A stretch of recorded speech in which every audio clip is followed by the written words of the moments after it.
What's up, everybody? Coach Kev, live and direct, back at it again. The KB Postgame Show, episode 2, is here for all y'all to love, be a part of, and become great. So, what's up, everybody? A lot going on in the sports world. Like I said before previously for this show, what I'm trying to do is pick 3 of not necessarily the most important topics, but 3 topics that I feel that need to be discussed more in depth than a regular reaction video. 3 sports NBA topics that, not NBA, sorry, 3 sports basketball topics that we can go further on with discussion that impact the basketball society, but maybe even impact people in general. So to start off this week, how I do it, 3 topics, about 10 minutes each on each topic, discussion, my thoughts, feedback, then we go from there. Let's continue to build a show. This is episode 2. Without further ado, let's get it started. First topic is on the post-game show. The NBA All-Star Game changes. Adam Silver, NBA League front office execs, the NBA Players Association. What the hell are y'all doing? Like, really, what are y'all doing? So when I heard this, first and foremost, I was like, there's no way that this can be true. They're trying to do everything they can to change the All-Star game, to spruce up the All-Star game. The NBA All-Star game used to be, I was talking to my cousin about this, used to be like, we had to watch it. That was kind of our Super Bowl. Not as big as the Super Bowl, but we had to sit down, get together, and enjoy the best players in the world competing against each other. Somewhere along the line, that stopped. They stopped competing. They don't play hard anymore. The last one we talked about where we actually could sit down and enjoy was maybe Michael Jordan's last All-Star game where he hit the game winner and then Kobe got fouled on the other end, and I think it went into overtime and the West ended up winning. But other than that, and maybe there was some too with Kobe, I believe there were some good ones while Kobe was still here, rest in peace. But ever since those 2 greats left the game, the All-Star game has gotten worse and worse and worse each year. So when I saw this new thing, these new ideas, this new change, I was like, you know what? I saw new change. That's what I saw, new change. So I'm like, let's give it a chance. You know, basketball, we love basketball. I love basketball. Always willing to give things a chance. So let's see what the changes are and let's give it a chance. When I read the nonsense, I was like, no way this can be real. There's no way this can be real. So let's see what they did. I'm going to show you guys what they did, what they're trying to do, how they're trying to change the All-Star game. Let's see if you guys believe this is a good change or if they should just call it quits and just say forget it. NBA All-Star game to have a pickup style tourney format. It's a tournament format, pickup style. So this is from Shams Charania. The NBA's new 4-team tournament style format for the 2025 All-Star game is expected to have 2 semifinal games played up to 40 points, with the winners advancing to the final match up to 25 points, sources told ESPN. So, okay, all right. So the 2 semifinal games are going to be played up to 40 points. So like first team to score 40 wins. And then in the final matchup, first team to score 25 wins. So they're making it more like it's definitely pickup style. This is like local YMCA, going to the local gym, rec center, even when it's nice outside, going to the local court somewhere around the neighborhood and playing pickup always play to a certain score, whether it's 7, 9, 11, 12, 15, play to a certain score, win by 2, win straight. That's how the winners are determined. So the NBA looks like they're trying to take this and bring it to their game. The first of its kind event is expected to serve as a quick burst competition that resembles pickup games where the winner moves to the championship round in single elimination play. Okay. Sources told ESPN last week that the NBA was in serious discussions to have 3 all-star teams of 8 players each, and the winner of the Rising Stars game take a part in an all-star game tournament. The 4 teams would face each other in the matchups, for instance, Team 1 versus Team 3, and Team 2 versus Team 4, and the winners move on to the final round. So out of the All-Stars, they're going to pick 3 teams of 8 from each All-Stars. I don't know how they're going to do this, but however they do it. And then whoever wins the Rising Star Challenge. So the Rising Star Challenge is the rookies versus the sophomores. So whoever wins that game will be a part of the tournament as well. League officials discussed the new format on Friday with the competition committee consisting of governors, team executives. Governors is crazy. They're like, is that real governors? It can't be real governors. Players, coaches, and union personnel, sources said.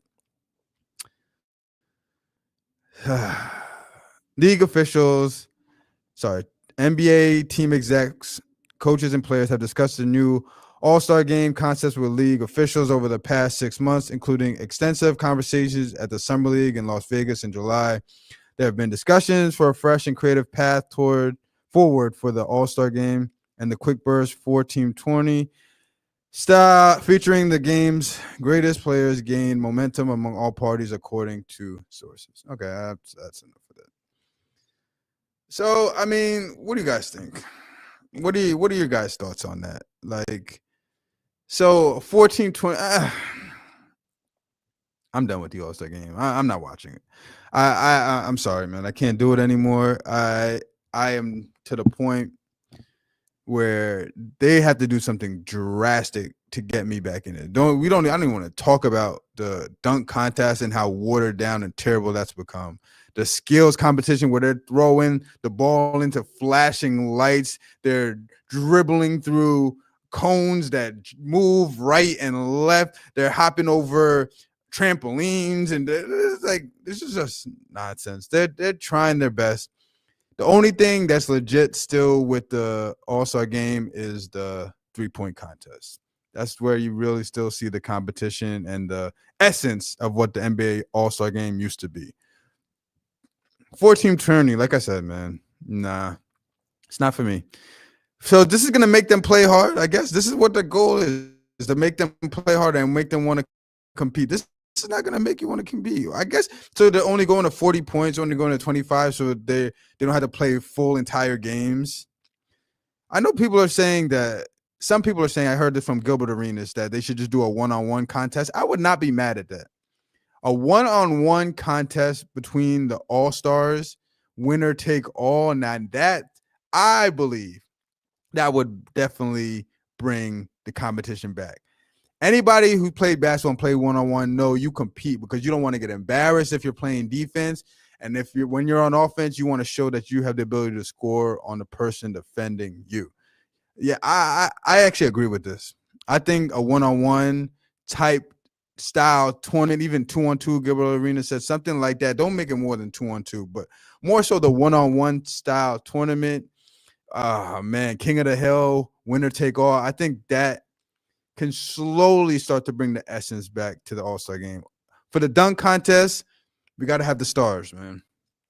The best players in the NBA that are the highest flyers have to get back to competing in the dunk contest. That's the only way we're going to get back to some type of level with that. Also, my cousin said this, which I kind of agree with too. Maybe you can get the best college dunkers too to compete against them. Maybe just do something where you go to every city, maybe every state in the United States in America, and you find the best dunkers, and then you have them compete to get it down to maybe the top 4 or top 5 or whatever the case may be, and then they compete against the NBA players in the dunk contest, because there has to be something change with that, because we're just getting these no names. And I know you make it to the NBA, you have a skill level. I'm not saying that you're trash, but no names as in not the all-stars, not the top players competing in the dunk contest. So they need to change that. Get rid of the skills challenge. Like, get rid of that nonsense. Just find different way. Even if you want to do something like play horse, and then you just see all these crazy shots where you try to something like that would be, I think that would be fun as well. You got to think of different ideas and different ways to get these players to compete at a higher level, because what we're doing, or what the NBA is doing right now, like I said, it's going downhill. These players can care less about competing.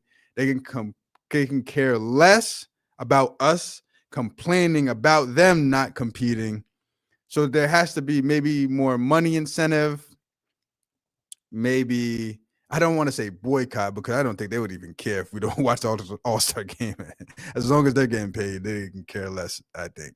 But some type of money incentive for them, for the winners, something that kind of brings the spirit back. It's a new era, new age. So these players are looking for something more to give them a reason on why they should compete during the All-Star game, during their All-Star break. So any ideas you guys have, leave them in the comments. Let me know what your thoughts are on this new NBA All-Star format. Do you like it? Do you not like it? Just tell me everything you guys feel about it. That's my thoughts on it. NBA, you need a drastic change. I can see you're trying to do something, but this 14 tournament, I don't think it's going to end up the way you guys want it to end up. Next on the docket, we have Kendrick Perkins. So former NBA player, NBA champion, Kendrick Perkins names his top 5 most dominant players of all time. Now, when I heard that he was making this list, my first thought was interesting. I never really thought of this as dominant, because as soon as I hear dominant, first person I think about is Shaq. Shaq is the first. Instantly, I go right to Shaq thinking dominant. Most dominant player I've ever witnessed with my own 2 eyes. So when I heard this, I was like, all right, Kendrick might be onto something. Let's listen to what he has to say. Let's see what his list is, and let's see if we agree with his top 5 list. There's something about this list that sparked a different conversation for me, and it feels like it always circles back to this, and I'm tired of having to have this conversation. But once again, it's back up, and I don't know what to do about it. So Kendrick Perkins, your top 5 list, most dominant players of all times. Of all time. Kendrick Perkins selects his 5 most dominant players in NBA history. Kendrick Perkins was asked to name his 5 most dominant players in NBA history on ESPN's NBA Today. He started out by naming Stephen Curry at 5th, Michael Jordan, conversely, at 4th, LeBron James as 3rd, Giannis Antetokounmpo at 2nd, and Shaq at 1st. So let's do something. Before we get into this, I want to do something. I want to define dominant. What does dominant mean? Have a commanding influence on exercise control over. I don't know what that sounds crazy. Be the most important or conspicuous person or thing. Something tall or high, have a commanding position over, overlook. So commanding influence. Okay. So domination. That's the definition of domination. Let's start with number 5. Stephen Curry. So if we're going to consider dominant of not just being somebody who just dunks on people, somebody who just runs them over, just stronger than you, just bullies you, then I can kind of understand why Steph is in this. His 3-point shooting ability has never been seen before. I don't know if it would ever be matched. Like he's gonna hold all NBA shooting records, the most important shooting records, by the time he retires. So if you want to call that dominant, I can agree. Meaning, when Steph Curry's on the court, you have to always know where he is. No matter, as soon as they step over half court, you have to know where he is. He attracts attention like a magnet. And that can be considered dominant because that's now making each one of his teammates' job easier, giving them an opportunity to be more successful at what they're trying to do. So if you want to consider that domination, I'm not mad at that. I'm not even going to argue it.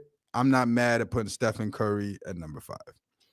Number 4, Michael Jordan. So now if you're going to go with that criteria, which, I mean, I could see that he is, because he wouldn't put Jordan and Curry in if he wasn't going with that criteria.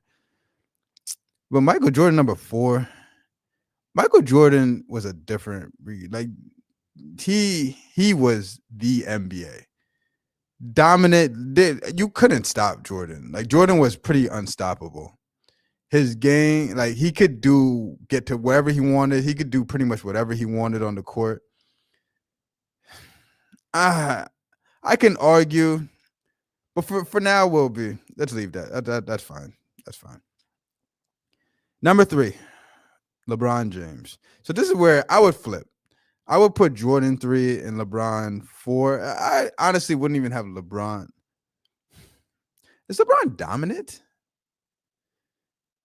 He's a strong guy, man. Bulldozers, all-time NBA leading scorer. I'm not even going to hate Embiid corner. Yeah, he has to be on this list. Just from longevity and just from the years when he was going to finals after finals after finals after finals, he was definitely dominating the NBA. So I'm not mad at him being on there. I'm a Jordan fan, so I would put Jordan over LeBron, and I would put him over Giannis. But I'm not mad that LeBron and or Giannis is on this list. Giannis, I mean, he is dominant, but me and my cousin always talk about this. He has no skills. Meaning, yes, I understand he has the ability to dribble a ball and move and do things laterally and all that stuff.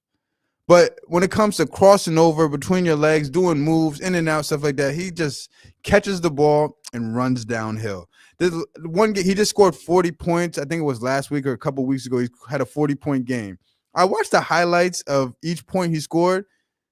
I think 1 or 2 was a jump shot by the free throw line. And then maybe 1 or 2 was he did like a Euro step or a spin or some type of move. Everything else, every other way he scored those 40 points, catch the ball, run downhill. Catch the ball, run downhill. Dribble, run downhill. Fast break, dribble, go downhill. Like, and nobody, and I give him props. Nobody can stop you doing that. Keep doing that. Is it something I like to watch? Is it the style of basketball I like to watch? No, it's not. But him being on this list, you can't really be mad because he low-key is kind of unstoppable once he puts his head down and gets to the basket, just because he's standing there 7 feet, so athletic, and he is fast as hell. So I'm not mad at him being on his list, but it's just not my cup of tea. And like I said, I would put Jordan number 2. Shaq, 100% agree. Shaq is the most dominant player of all time. Never seen anything like it. Making grown men look like rag dolls, just throwing them whichever way he wants, dunking on whoever he wants. And he could add some shiftiness, some style, some flair, some moves in between those monstrous dunks and all those powerful layups and all that stuff. He had a nice little hook shot. He had the right hand over the top shot. Like, Shaq was tough, son. And every time Shaq caught the ball in the paint, you just know he's either going to get fouled or he's scoring. Like, there's the only 2 options. They're going to try to foul him or he's going to score. They're going to try to foul him, and he's still going to score, and it's going to be an and one. Like Shaq was the definition of domination. There was no way that anybody could stop him in the paint. He was just too big, too strong, too skilled. He just had everything you needed to score inside the paint. I totally agree with him being dominant. Now, my argument with lists like this and lists like all these types of lists, never do I see the name Kobe Bryant. The Kobe Bryant disrespect. Like, hold on, let me take, because I need you guys to really hear this. Hear me out. The Kobe Bryant disrespect is wild and crazy. Why do people disrespect Kobe so much? They act like it's like Kobe's career was just a blip. Like nothing ever happened. He had 1 year where I think he had like a crazy consecutive scoring streak of 40 plus games, a crazy consecutive scoring streak of 50 plus games, like the 81 point game to score. So can I ask you guys something? 81 points in an NBA game. Would you define that as dominant? That sounds pretty dominant to me.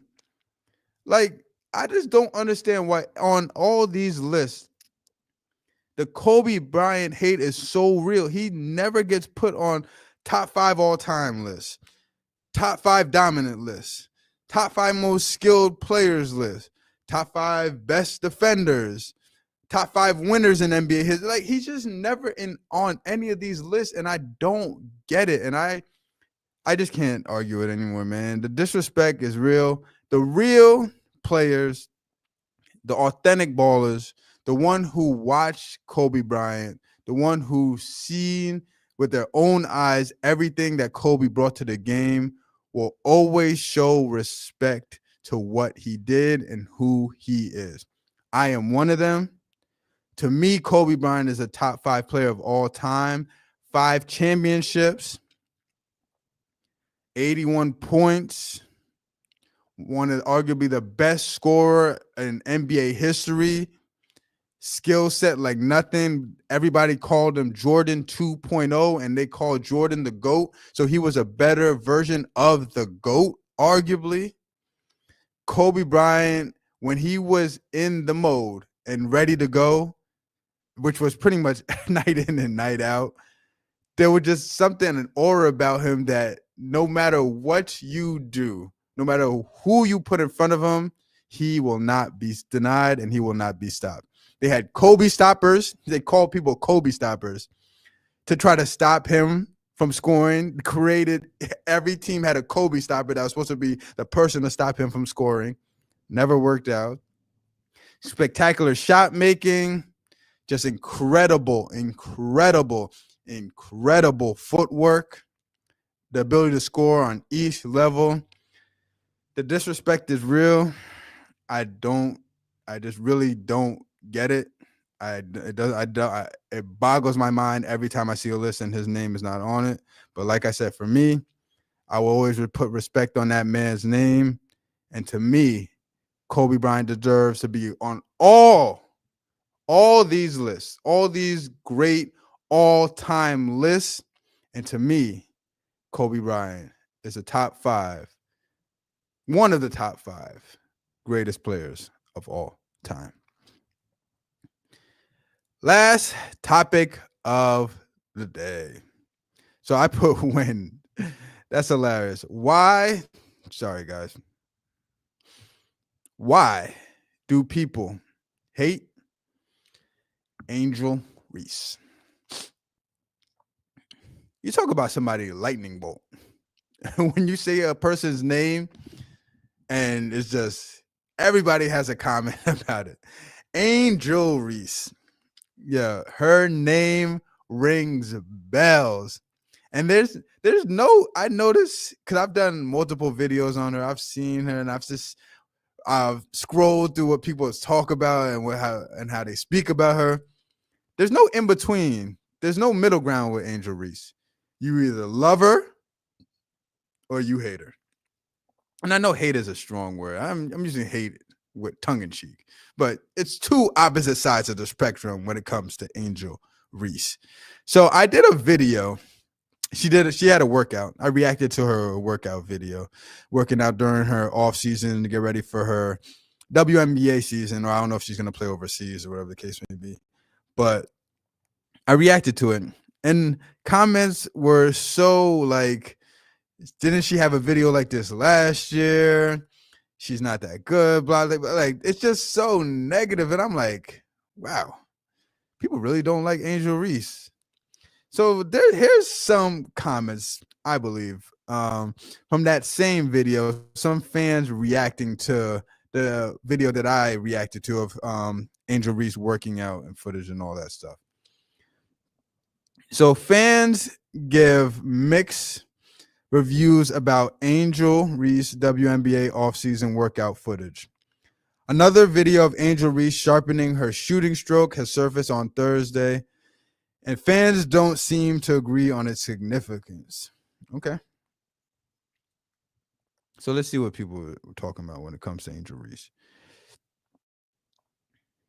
The WNBA offseason presents the perfect opportunity for the world's best female players to continue sharpening their best skills set while improving some of the weaker aspects of their game. For Chicago Sky superstar Angel Reese, and even when I said using the word superstar, people were first thing people were like, superstar? Angel Reese ain't no superstar. Like they are ready to attack her, man. And it's crazy to see it, but every time they are ready to attack her. There's no question that she's already one of the league's premier rebounders and probably doesn't need to work on that much in order to remain so. But Reese could stand to improve her shooting range and efficiency. The 22-year-old caught a lot of heat during the 2024 WNBA regular season because of her subpar shooting percentage while close to the basket. While Reese is surely working to improve that for 2025, the videos of her dressing her jump shot is what has been making the most waves on social media. Reese was seen shooting three-pointers in a viral video from a few days ago, and on Thursday, more footage of her expanding her shooting bag has dropped. Okay, so this is the video. I'm not going to play the video, but if you guys have any time to watch it, it's a quick video. It's not even barely I think a minute long, but it was good. I'll describe it. She was hitting a lot of jump shots, and the jump shots weren't just hitting rim. This is like smooth jump shots going straight in. She was, I didn't see a lot of ball handling, but a lot of shooting, a lot of shooting. Form still looks a little hitchy, a little bit of a hitch I see on the form a little bit, but definitely looks like she's working on it and improving on that aspect of her game to try to bring herself further away from the basket and the ability to score. So while some fans are taking this video as an opportunity to praise the former LSU Tiger, others are throwing shade her way. The fadeaway jumper, they ain't ready for year two, one ex-user wrote in response to the video. So good. The positivity. Nice. The fadeaway jumper. Another fan added, I'm telling y'all, 20, 10 plus season loading. 20 points, 10 rebounds, season loading. So positives. Some sentiment was more negative. It's sad you don't know anything about basketball. What? This shot is really terrible form. It has a far too low release point, especially since she cannot jump. I know a lot of people with low releases and they don't jump as high. Steph doesn't jump super high, and his release is not a high release as well. But like I said, you just nitpick when it comes to Angel Reese. You nitpick everything. If she ever made two of them in a row, they put a guard out on her who could easily block that shot, added another fan who clearly wasn't impressed. So if she makes two shots in a row, they'll just put a guard on her and she won't be. Ben Simmons has one of these every offseason. So Ben Simmons is the laughing stock of the NBA. Always has the magnificent workout videos. But when it comes to the NBA season, none of the stuff he does in the workout videos ever translate. And you never see him do anything that he does during those workout videos in the actual games, which is hilarious. So that's what one user is saying about Angel Reese. So fans will have to wait until the Unrivaled League begins in January before seeing whether the work Reese is putting on now has paid off. The Unrivaled League. I don't even know what that is. What's the Unrivaled League? No. But so those comments, those feelings were not super harsh. I trust and believe. I read some things that were way, way worse. I just can't. For me, for the love of me, I just don't get why people just don't like her so much. I mean, let me take that back. I can understand why. She's braggadocious.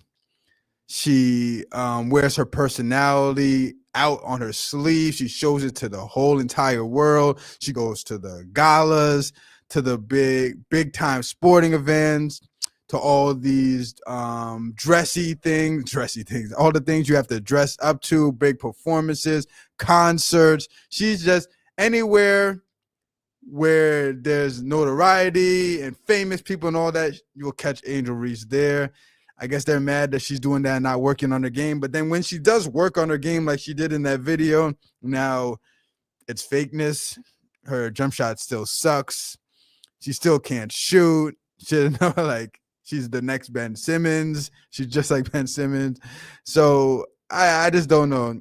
It's a lose-lose for Angel Reese. Like I said, I made my video about her. The comments in my video were the same thing.